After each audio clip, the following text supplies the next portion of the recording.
Let's kick off this explainer with a pretty profound thought from our ancient scriptures.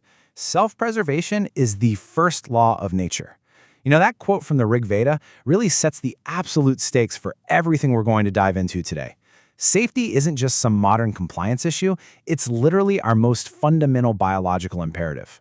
So, welcome to today's explainer. We're taking Chapter 10, Safety Measures for Healthy Living, and transforming it from a dense textbook chapter right into your ultimate, literal, life-saving survival guide. We'll be taking the data, protocols, and procedures straight from the source material and breaking them all down so they're super easy to understand and remember. Here's our agenda for today. 1. Avoiding everyday hazards. 2. Administering first aid. 3. Safe use of medicines. And 4. Dangers of substance abuse. We're building our knowledge from the outside in, starting with physical hazards, moving to emergency interventions, and finally tackling those internal and social hazards. All right, Section 1, Avoiding Everyday Hazards. We're starting with the tangible, everyday environment around you, from the physics lab to the electrical sockets in your home. It's actually wild that most accidents happen right in our own homes, especially since the rules to prevent them are so incredibly simple. Look at the do's. Washing your hands to get rid of grease before handling a machine, using MCBs, miniature circuit breakers, at your main switchboard, and wearing rubber shoes to prevent shocks if current accidentally leaks. But hey, pay just as much attention to the don'ts. Never wear loose clothes around machines where they can get tangled up. Don't ever touch a switch with moist hands, and absolutely do not try to repair things if you aren't trained. Stick to these basics, and you literally mitigate a massive percentage of everyday risk.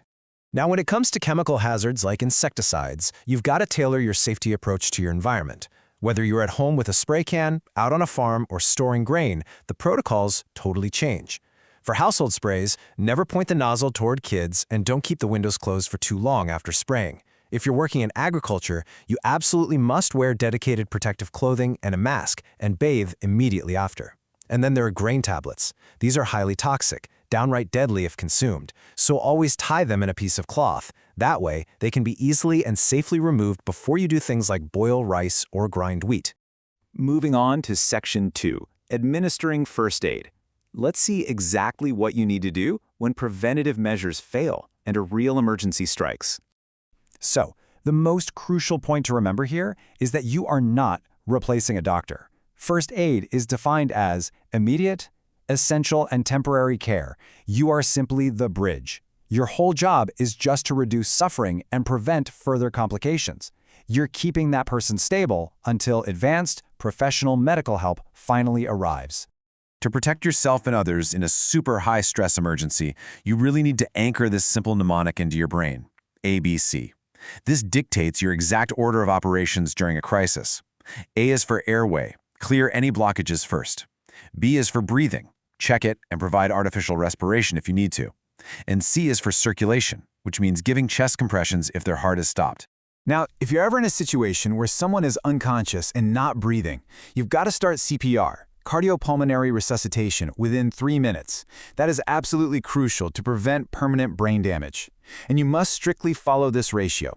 30 chest compressions followed by 2 artificial breaths.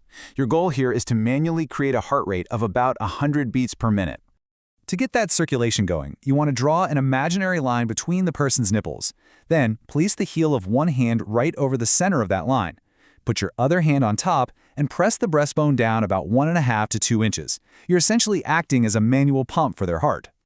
As for the breathing component, that's the 2 in the 30-to-2 ratio, you need to use a very specific head tilt and chin lift technique. Basically, tilt their head backward and lift their chin upward. That opens the airway.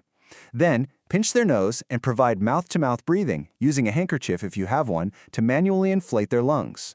But wait, what if the person is unconscious, but they actually are breathing on their own? Well, you definitely do not do CPR.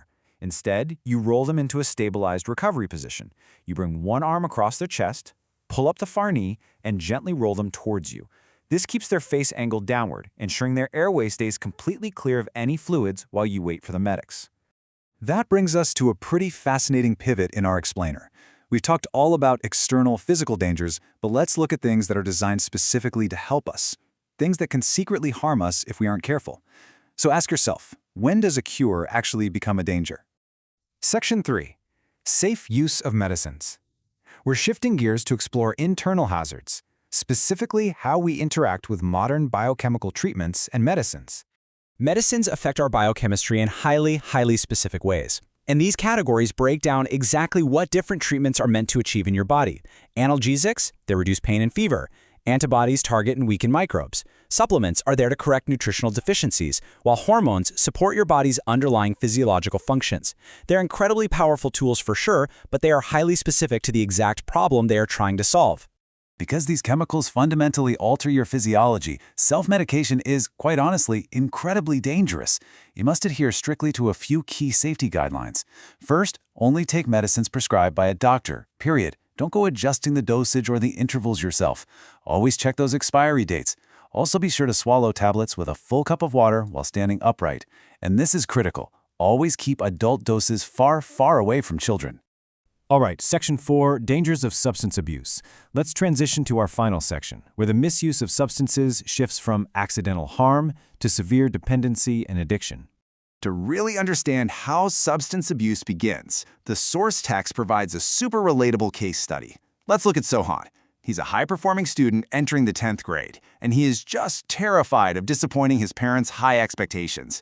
But instead of talking to his family, he confides in friends who suggest smoking to kind of take the edge off.